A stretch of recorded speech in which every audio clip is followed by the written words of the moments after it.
자, 여기는 고려대학교 문과대학 건물 바로 뒤편이야. 이 내 바로 정면에 문과대학 건물이 있거든.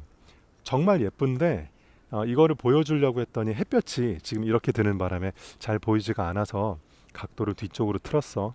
뒤에 있는 초록색도 상당히 예쁘지. 이제 본격적으로 여름이 들어가니까.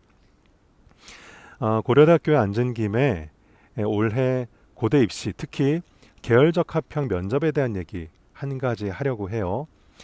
계열적 합평 면접 준비한 학생들 잘 들어줬으면 좋겠고, 결론부터 얘기하면 여러분 올해 수시 원서 준비를 할 때 한 장 정도 카드가 여유가 있으면 고려대 논술 넣어.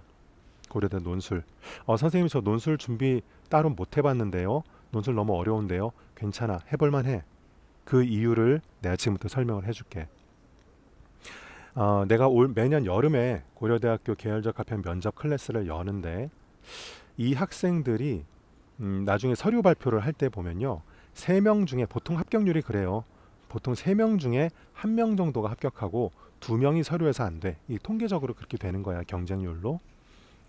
이 학생들 열심히 해왔는데 이 결과가 아쉬운 학생들에게 작년까지는 내가 별로 해줄 수 있는 게 없었어.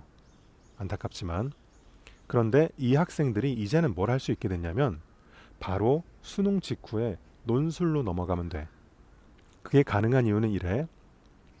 고려대학교 구술 면접이 3문제가 나오는데 2번에서는 보통 평가가 많이 나오고 3번에서는 보통 방안을 제시하시오. 이게 많이 출제되거든. 그런데 작년에 부활한 고려대학교 논술이 2문제가 출제되는데요. 하나는 평가를 묻고 하나는 방안 제시를 물어. 그러니까 구술 준비를 열심히 하는 학생들에게는 전혀 낯설지 않은 유형이지. 물론 글쓰기에 대한 연습은 조금 병행하기는 해야 될 거야. 하지만 그 범위가 아주 넓진 않은 거지. 예를 들어서 다른 학교 논술로 확장할 수는 없어. 예를 들어서 연세대 논술이라든지 성균관대 논술이라든지 이쪽으로는 단기간에 확장하기가 어려워요. 하지만 고려대 논술만큼은 꽤 준비를 할 만하다.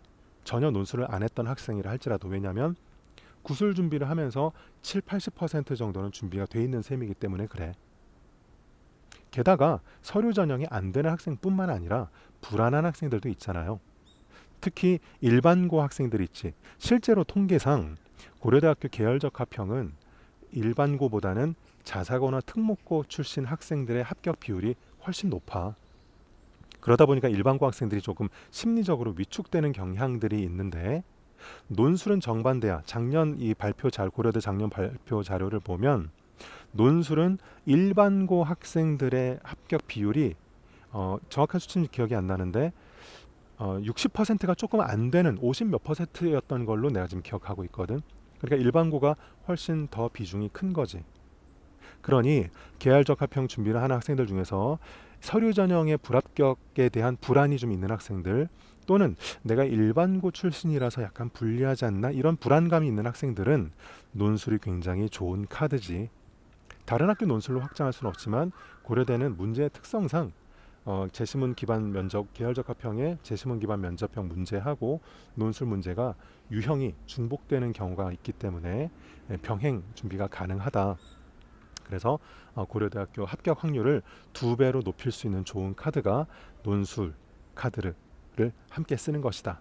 이 얘기를 좀 해주고 싶었어.